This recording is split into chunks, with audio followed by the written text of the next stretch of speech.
Do you ever wonder how a certain player ends up on a team? I mean, apart from signing a contract in free agency or being drafted by a team, what transactions had to happen beforehand for a team to have the opportunity to acquire a specific player? Well, in the case of Aaron Judge, let's just say it took many years of transactions to allow the Yankees to draft Aaron Judge. This is a timeline that begins back in the 1990s with a labor dispute, which changed how international free agents enter MLB. However, it could be argued that the results of the 1987 NPB draft in Japan eventually led to Aaron Judge becoming a Yankee. Before I tell you the story, I want to thank Sam Russo for the suggestion, and if you have a butterfly effect scenario you want me to cover, leave it down in the comments. Okay, so the year is 1987. Full Metal Jacket and RoboCop are in theaters, WrestleMania 3 is a giant spectacle, and the Padres are under 500 and in last place, as is tradition. However, over in Japan, Nippon Professional Baseball is hosting its annual amateur player draft. Here's the thing about the NPB draft. It's a lot different than the MLB draft. In MLB, every team is assigned a pick based on their record. So if you have the third worst record in the league, you receive the number 3 overall pick. This draft order does not change throughout the rest of the draft. In the NPB draft, after the first round, picks are made in a snake-style draft order, the common drafting style in fantasy sports leagues. So if a team has the first pick of the second round, they have the last pick of the third round and the first pick of the fourth round, and the cycle goes from there. However, in the first round of the NPB draft, there is no order. Draft picks are made beforehand, and they're all announced at the same time.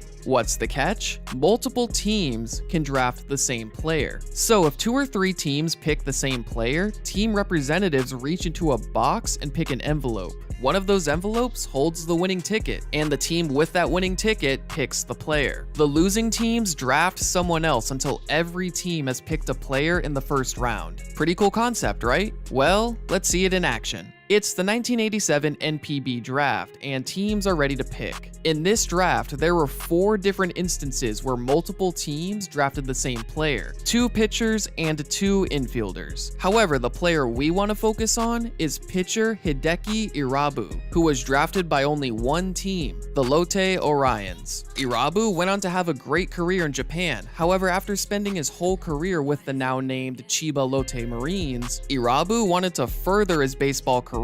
He wanted to join MLB. Here's the thing though, there wasn't a system for professional international players to join MLB like there is today. In fact, between 1960 and 1995, only 2 players had moved from Japan to MLB, Masanori Murakami and Hideo Nomo, and both of these players' journeys to MLB were messy to say the least. Irabu's move was no different. In 1997, the exclusive negotiating rights for Irabu was purchased by the San Diego Padres, meaning he could only negotiate with them. But there was one slight problem. Not only did Irabu have no interest in playing for the Padres, he was only interested in one team, the New York Yankees. So, after many weeks of negotiating, the Yankees made a trade for Irabu's negotiating rights, parting with a few players in the process, a trade we will look at in a minute. But something I haven't mentioned is the reason why the Padres ended up with Irabu's negotiating rights was because of a working relationship they set up with the Chiba Lotte Marines. In exchange for the negotiating rights, the Marines would send 3 prospects to play in the Padres minor league system, as well as a coach to observe US training methods, something unprecedented at the time.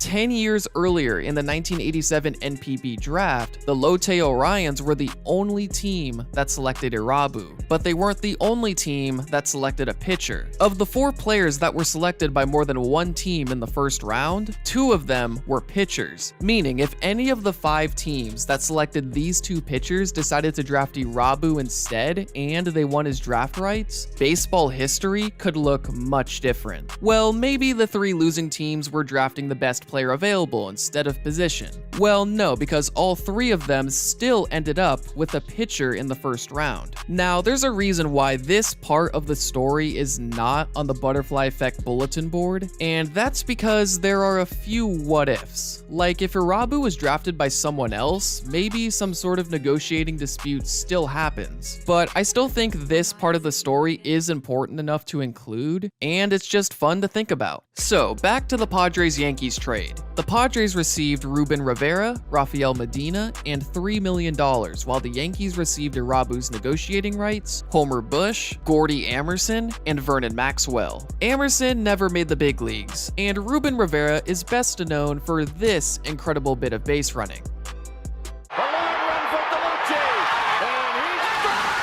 But Ruben Rivera missed second base. To go to third, and everybody says, I don't believe it. Rivera's trying to score. And he's out by 5 feet at the plate. And that was the worst base running in the history of the game. As for the other players in the trade, they were all part of significant trades not too long after this deal. After the 1997 season, Medina was part of a deal that brought starting pitcher Kevin Brown to San Diego, who was an integral part of the 1998 NL pennant winning team.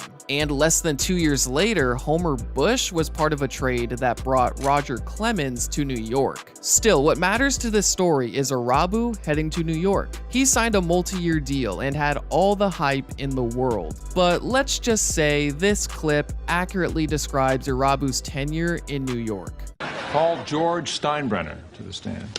How could you give $12 million to Hideki Irabu? Despite seemingly living up to his potential in his highly publicized debut, the once dubbed Japanese Nolan Ryan had a disappointing tenure with the Yankees, which eventually led to his departure after the 1999 season in a trade with the Expos. Unfortunately, Irabu's story doesn't have a happy ending. He spent a few more seasons in MLB before returning to Japan in 2003, retiring from baseball in 2009. Just a couple years later, in 2011, Irabu was found dead in his Los Angeles home and had taken his own life. He was 42. Irabu's mental struggles were extensive and complex, something I can't summarize in just a few sentences. But what kept his life structured and meaningful was baseball. Irabu loved baseball. He said it saved himself from a life in the Yakuza, the Japanese mafia. While he didn't become the star Yankees pitcher he dreamed of becoming, his firm stance on joining the Yankees was an integral reason for the creation of the modern posting system for international players, the same system that brought players like Ichiro, Yu Darvish, Masahiro Tanaka, and Shohei Ohtani to MLB. Irabu may not have known, but he left a lasting impact on baseball, allowing professional international players to fulfill a dream of playing in MLB.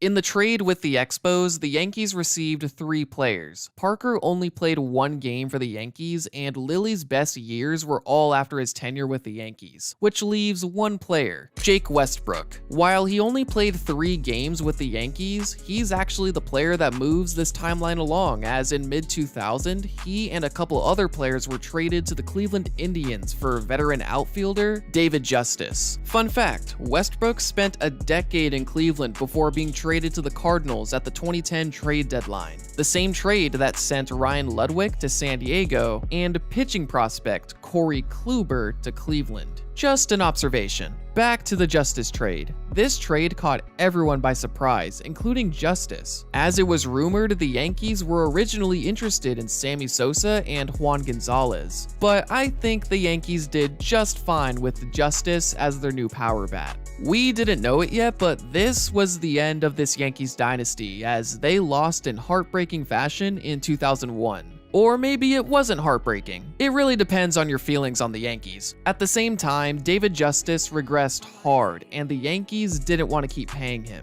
leading to a trade with the Mets after the 2001 season. Justice's legendary Mets tenure lasted only 1 week, as he was traded to the Athletics ahead of their Moneyball season.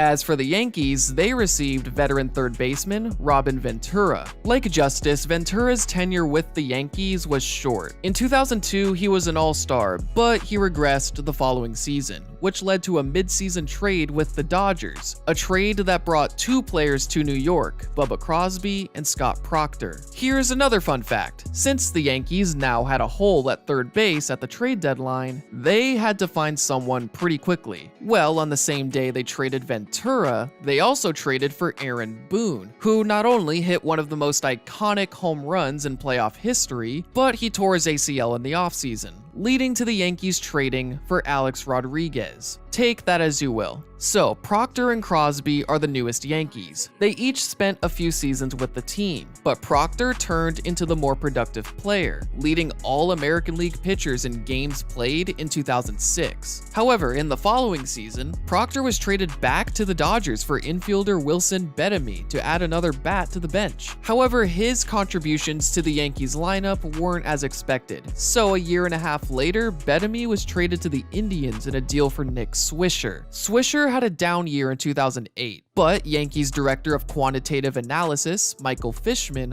lobbied hard for Swisher due to his hard hit and line drive rates. GM Brian Cashman had to be convinced it was just an unlucky year, and he was convinced enough to make the trade happen. Still, Swisher had to earn a starting spot, especially with free agent first baseman Mark Teixeira signing an 8-year deal and Xavier Nady being given the starting right field spot. However, an injury to Nady allowed Swisher to go into right field, and he performed well enough to keep that spot. 2009 was a bounce-back season for Swisher, and it was the beginning of a great, albeit short, tenure with the Yankees. After 4 productive seasons in New York, Swisher signed a 4-year deal with the Cleveland Indians, which gave the Yankees a compensation pick at the end of the first round of the 2013 draft. Guess who that selection ended up becoming?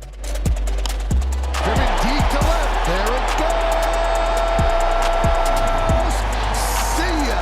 A monster home run for Aaron Judge. Now, here's what the thought process of the Yankees war room looked like. With picks at number 24 and number 32 overall, the Yankees were debating between third baseman Eric Jagielo, the safer pick, or outfielder Aaron Judge, the project pick with higher potential. They figured Jagielo would not last until number 32, so they picked him at number 24 and hoped Judge would last until number 32, which he did. Today, Aaron Judge is one of the best players in baseball and is the current face of the New York Yankees. Now, you may say, well, the Yankees had the 33rd overall pick too, so they could have selected Judge there, which is fair, but the point is that the compensation pick from Swisher is the pick the Yankees used, which stems from a 2-decade-long trade tree, starting with Hideki Irabu.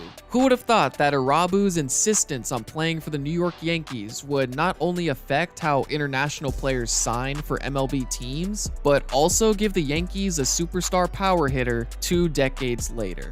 I hope you guys enjoyed the video. Leave a like if you did, and if you have a butterfly effect scenario you want me to cover, leave it down in the comments. Subscribe to Stark Raving Sports, check out my channel, SportStorm, and if you haven't already, make sure to check out Mike's video on Ricky Henderson. I thoroughly enjoyed it, and I'm sure you will too. Alright, thanks for watching.